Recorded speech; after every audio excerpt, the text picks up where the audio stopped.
এমন সুন্দর যৌবন, আহা শক্তির টাইমটা, জীবনের সক্ষমতার সময়। ছোটবেলা তো ভাইয়া দুর্বল, বৃদ্ধ বয়সটাও দুর্বল। তোমাদের অনেক কিশোর নওজোয়ান একজনের গায়েও চাদর নাই, কিন্তু মুরব্বী সবগুলোর গায়ে চাদর। দেখো চাকা, এ চাচারা তোমার সব পরিচিত চাচা। অর্থ হইল এই বৃদ্ধের এই দুর্বলতা তাকে চাদর গায়ে দিতে বাধ্য করেছে। তার শরীরে শীতের অনুভূতিটা বেশি, ঠিক কিনা বলেন নাকি? কিন্তু তোমরা নওজোয়ান, তোমাদের অধিকাংশ কারো গায়ে চাদর নেই। তোমরা দেখো ভাইয়া, আমার গায়ে কোনো চাদরই নাই। তাইলে বুঝাইতে চাইলাম এই শক্তির সময় যৌবন। যুবক চাইলে পাহাড় কাইটা সমান করতে পারবে, যুবক চাইলে সাগর নদী মাটি দিয়ে ভরাট করে দিতে পারবে। একটা এলাকার যুবক ছেলেরা যদি চায়, সবার হাতে হাতে মদের বোতল পৌঁছাই দিতে পারবে। একটা সমাজের ছেলেরা যদি চায়, সবার হাতে হাতে নামাজের মুসল্লাও তুলে দিতে পারবে। অতএব ছেলেরা, তোমরা যারা যুবক আয়োজন করছো, আমি তোমাদের উৎসাহ দেই, একটু আগাও, এখানে থাইমা যাইও না। একটা মাহফিল করছি, এক ফোটলা বিরিয়ানি খাওয়াই দিছি, খালাস না বন্ধু, একটু আগাও। তোমরা আবার বসো, যে কয়জনে মাহফিলের আয়োজন করছো তোমরা আবার বসো, যে আমরা কেমনে একটু ভালো হইতে পারি, একটু চরিত্রবান হইতে পারি, আমরা কেমনে নিজেরা নামাজ ধরতে পারি। একটু যদি হিম্মত করো যুবক, ইনশাআল্লাহ ভালো হবে। শনিবার দিন আমি আমার মাদ্রাসায়, এই শনিবারে সকাল 10টা থেকে বিকাল 4:30 পর্যন্ত, এইবারই প্রথমবার আমি আলাদা 16 বছর থেকে 30 বছরের নিচে যাদের বয়স, এই কিশোর যুবকদের জন্য আলাদা ইসলাহি মজলিসের আয়োজন করছিলাম। আমার শায়েখ আল্লামা মুফতি মুশতাকুর নবী সাহেব বয়ান করছেন, আল্লামা মুফতি আমজাদ হুসাইন সাহেব বয়ান করছেন, হজরত মাওলানা মুফতি ইউসুফ বিন ইকবাল বয়ান করছেন, আমাদের কুমিল্লা ক্যান্টনমেন্টের বড় একজন শিশু বিশেষজ্ঞ ডাক্তার মিজানুর রহমান, উনি বয়ান করছেন। আমি নিজে কিছু কথা বলছি।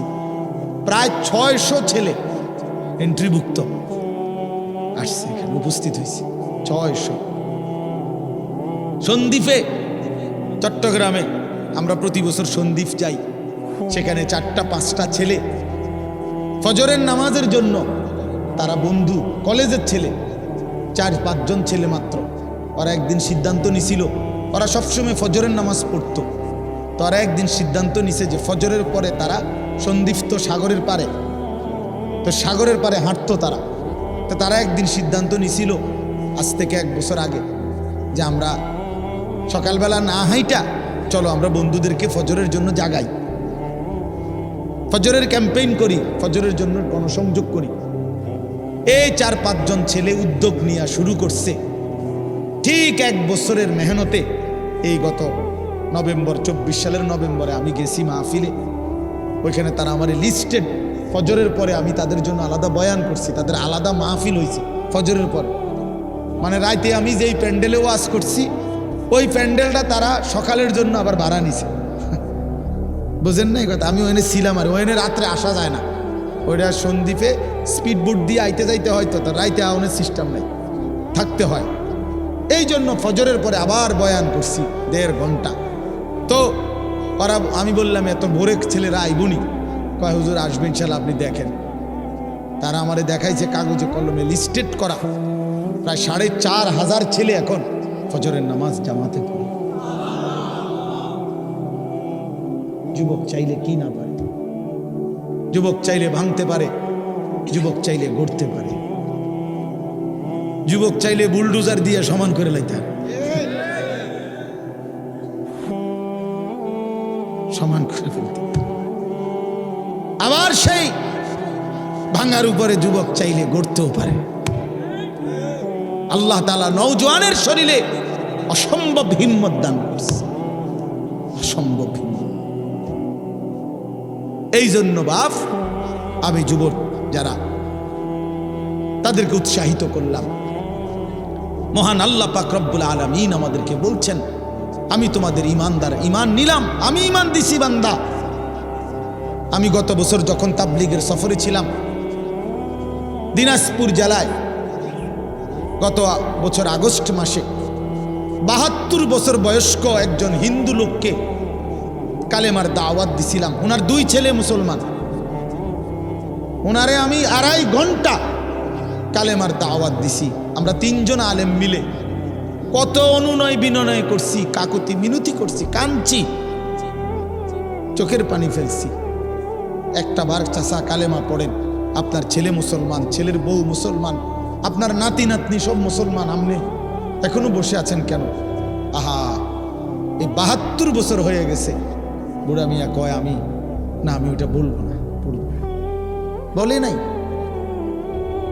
আমি আমার সাথীদের কাছে, আমার 26 জন সাথী নিয়ে চিল্লাই গেছি। 16 জন আলেম, এক চিল্লা সফরে 950 মানুষ আল্লাহর রাস্তায় বের হয়েছে চিল্লার জন্য। আলহামদুলিল্লাহ, আল্লাহই করাইছে। তো বলতেছিলাম, আমি সাথীদের কাছে এসে বলছিলাম যে দেখেন ৭২ বছর বয়স হয়ে গেছে, এক আল্লাহর বান্দা, তার জবান দিয়া কোনোদিন তার মালিকের নামটা বের হয়।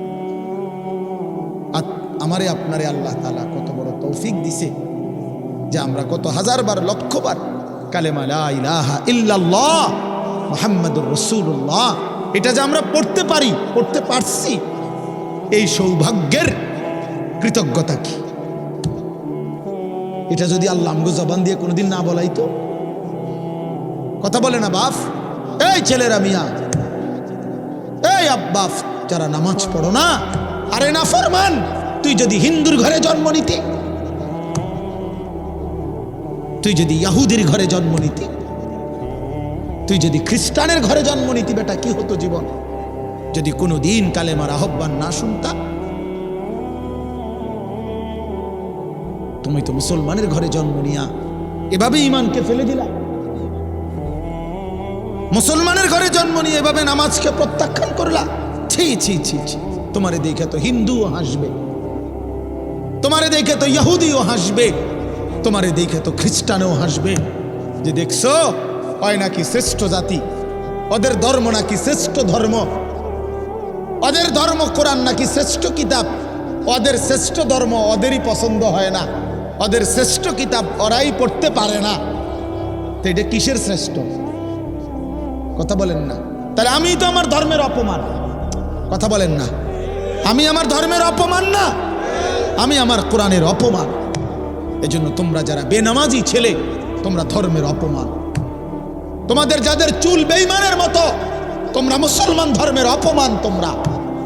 তোমাদের কারণে আমার ধর্ম লজ্জিত, তোমাদের কারণে ধর্ম বেইজ্জতি হয়েছে। তোমরা ইসলামকে অপমানিত করলা, আল্লাহকে অপমানিত করলা, আমার নবীর শ্রেষ্ঠতম 23 বছরের আদর্শকে তোমরা অপমানিত করলা। এই অপমানের বিচার আল্লাহ করবে, মনে রাখো, ছেড়ে দিবে না বাপ। আল্লাহ কোরআনে বলছে, বান্দা আমি 1 সেকেন্ড ছাড়বো না, আমি হিসাব নিব।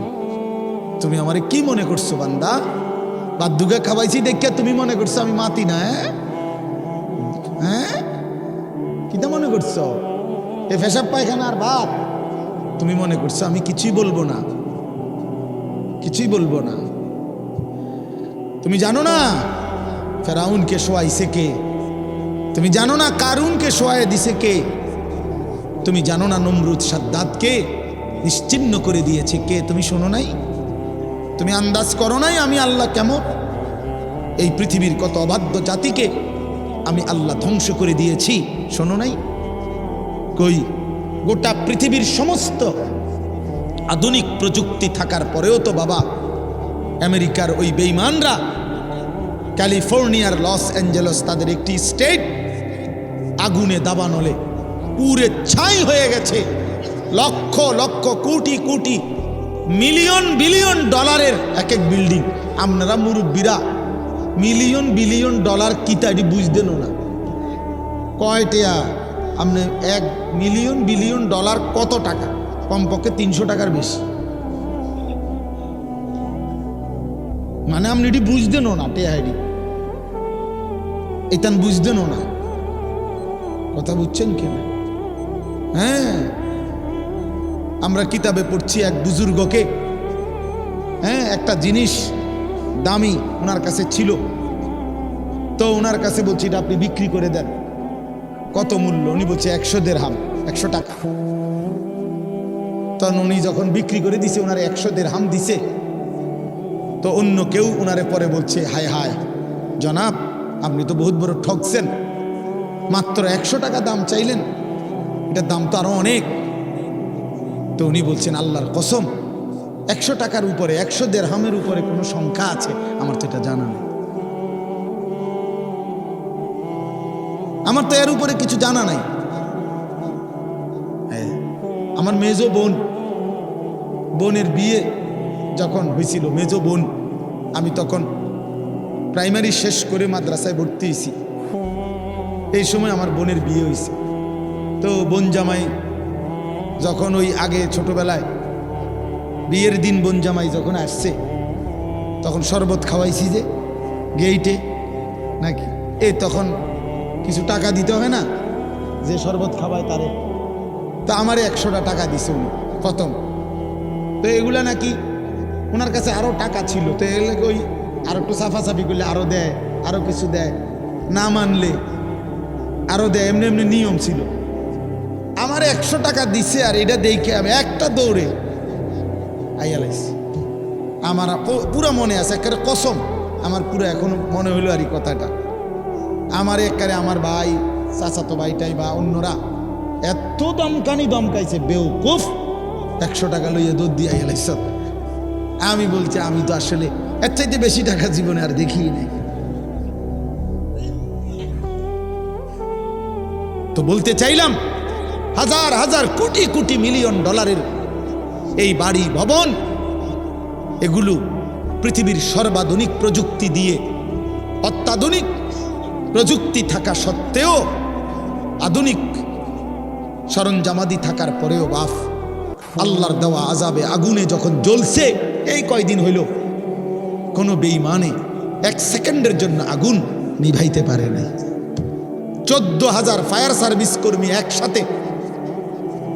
একসাথে আপনার পানি দিছে, আরো বাড়ে, আগুন আরো বাড়ছে।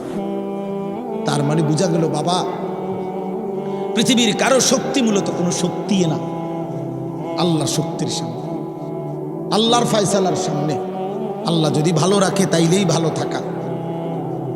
হ্যাঁ, আপনার টাকা তো আছে 1000 কোটি টাকা, কিন্তু আপনার ফেডে অসুখ, আপনি টেহা দিয়ে কিনবেন। আপনার টাকা তো আছে লক্ষ কোটি টাকা, কিন্তু আপনার তো ডায়াবেটিস, আপনি কিনবেন টাকা দিয়ে কি করবেন?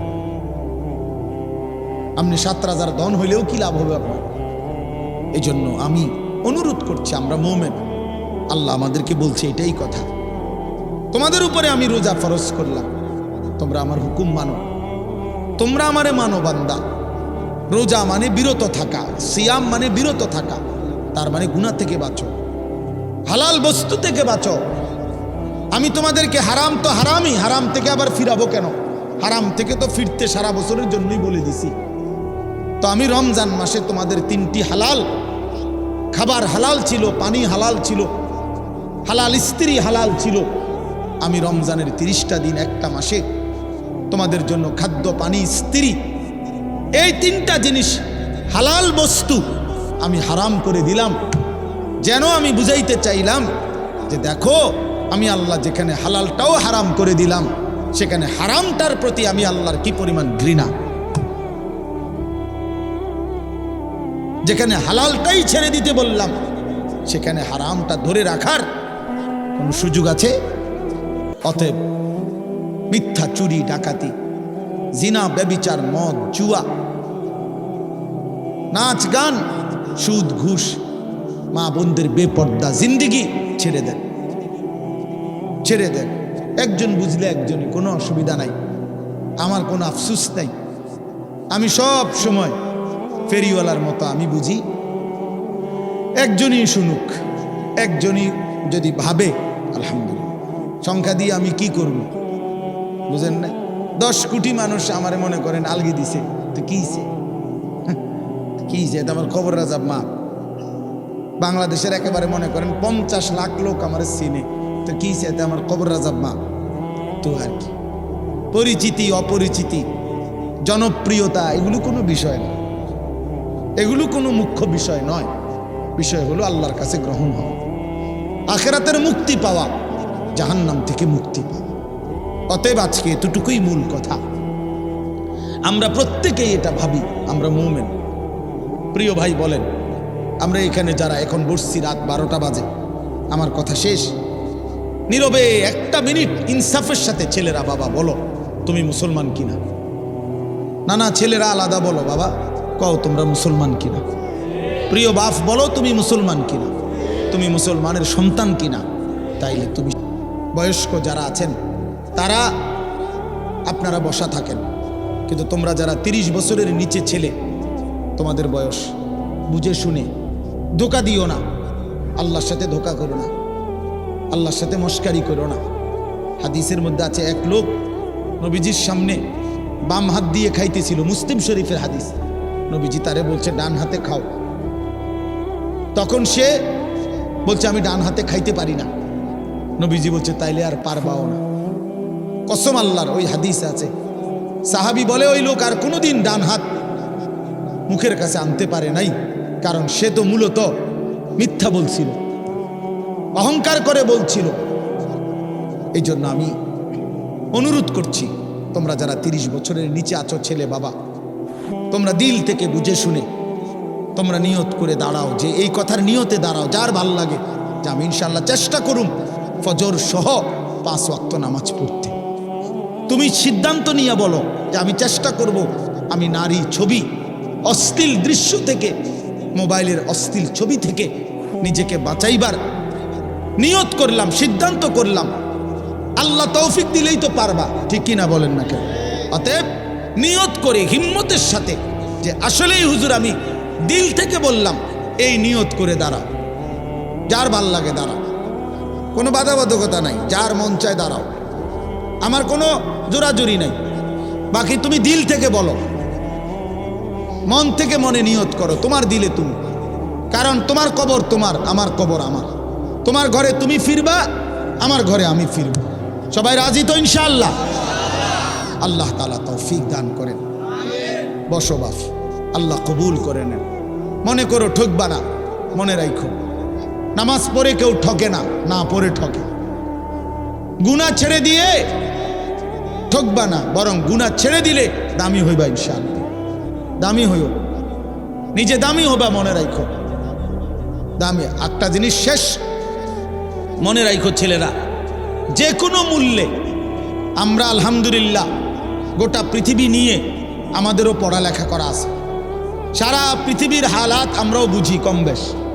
আমরা জেনারেল লাইনেও পড়ালেখা করছি, কুমিল্লা ভিক্টোরিয়া কলেজ থেকে মাস্টার্স পাস করছি, সরকারি আলিয়া মাদ্রাসা থেকে কামেল পাস করছি, কওমি মাদ্রাসা থেকে দাওরায়ে হাদিস পাস করছি। তাহলে মাটির তলে থাকি না, পৃথিবীর নিয়ে আমরাও গবেষণা ভাবি। কাজে সারা পৃথিবীর যেই পরিস্থিতি বর্তমান এবং আমাদের কোরআন সুন্নাহর যেই ভাষ্য, এই সবগুলো বিশ্বাস করো, একত্রে মিলাইলে এ কথা আমাদের কাছে একেবারে স্পষ্ট। আগামীর পৃথিবী ইসলামের পৃথিবী, আগামীর পৃথিবী কোরআনের পৃথিবী। মনে রাখো বললাম বাপ, তুমি দেখবা, তোমার হায়াতেই দেখবা ইনশাআল্লাহ। এখন যাদের বয়স এই 20, 25, 26, 28, যাদের বয়স 12, 15, তোমরা ইনশাআল্লাহ আগামীর ইসলাম দেখবা, কালেমার বিজয় দেখবা। তোমরা শুনবা যে ফিলিস্তিন বিজয়ী, তোমরা শুনবা সারা পৃথিবীতে কালেমার পতাকা উড়েছে, তোমরা শুনবা ইউরোপ আমেরিকার শক্তি নিশ্চিহ্ন হয়ে গেছে, তোমরা শুনবা ইসরায়েলের কুত্তারা পরাজিত হয়ে গেছে। সেদিন বুঝবা ইমানদারি দামি, সেদিন বুঝবা চরিত্রবান ছেলেটাই দামি, সেদিন বুঝবা নামাজি ছেলেটাই দামি। আর যারা চরিত্র নষ্ট করে ফেলেছ, তুমি ফালতু কোনো না কোনো সিফাত কোনাত পড়ে থাকবে। এই জন্য আমরা দয়া করি ইনশাআল্লাহ প্রত্যেকেই আমরা ইনশাআল্লাহ নামাজ পড়বো তো ইনশাআল্লাহ। ভালো হও, চরিত্রবান হও, নিজের জীবন গঠন করো, আল্লাহ তৌফিক দান করে। এবার একটা অনুরোধ হইল,